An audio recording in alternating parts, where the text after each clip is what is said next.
Après Kinshasa, la capitale, les professeurs, chefs de travaux et assistants de l'ISP Lubumbashi viennent aussi de déclencher un mouvement de grève sèche. Une toute première dans la région du Katanga.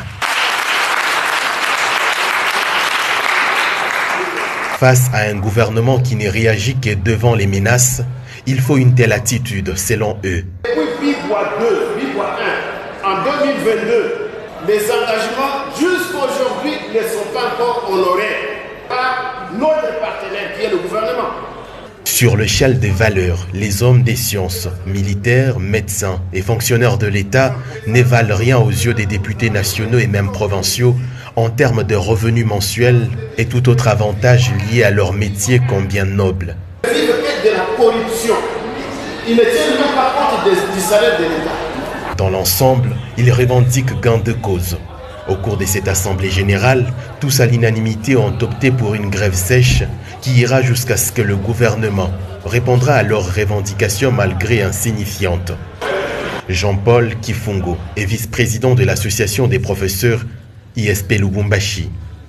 Nous, membres des corps académiques, scientifiques, administratifs, techniques et ouvriers, représentant le banc syndical de l'Institut supérieur pédagogique de Lubumbashi, considérant le mouvement de grève du banc syndical de l'enseignement supérieur et universitaire et de la recherche scientifique, déclenché depuis le 9 décembre 2024, considérant le mot d'ordre lancé par le banc syndical auquel le personnel de l'ISP Lubumbashi appartient de droit, constatant que l'ensemble des revendications reprises dans les accords de BIBOA 1 et 2 n'ont pas été respectées par le gouvernement qui est notre partenaire.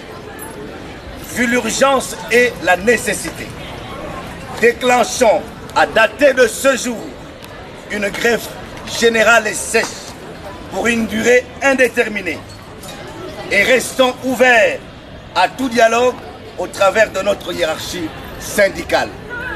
Fait à Lubumbashi le 12 décembre 2024. Le banc syndical de l'ISP Lubumbashi.